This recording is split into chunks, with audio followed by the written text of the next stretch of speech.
সুন্দর দৃশ্য আঁকতে হলে প্রথমে সুন্দর মন নিয়ে আঁকতে বসতে হয়।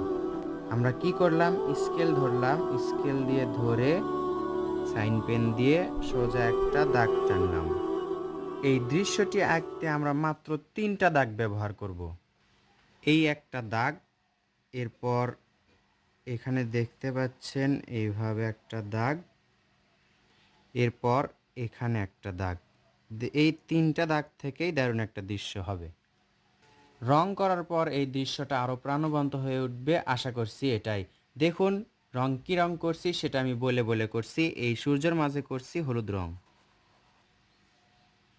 এরপর সূর্যের ওপর দিয়ে আকাশে আমরা করব গাঢ় কমলা রং। বন্ধুরা, এই রংটার নাম হচ্ছে জয়টিটি সফট প্যাস্টেল। আপনারা চাইলে প্যাস্টেল রং দিয়ে, অয়েল প্যাস্টেল রং দিয়েও এই দৃশ্যটিতে রং করতে পারেন। আকাশের এটুকু অংশ গাঢ় কমলা রং করার পর আমরা আবার হলুদ রংটা উপরের অংশে করব।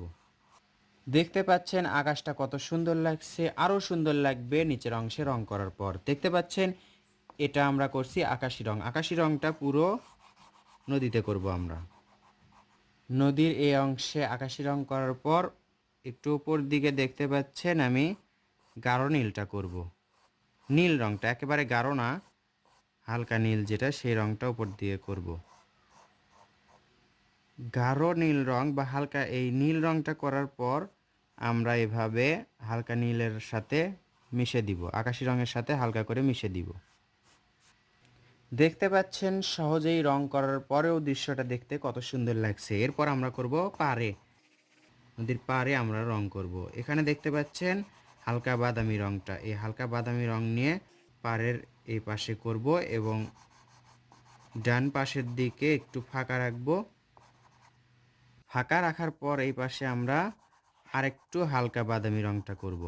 এটার থেকে যেই হালকা বাদামি রংটা আছে সেটা। বন্ধুরা, এই রংটা আপনারা পেয়ে যাবেন জয়টিটি সফট প্যাস্টেলের মধ্যে।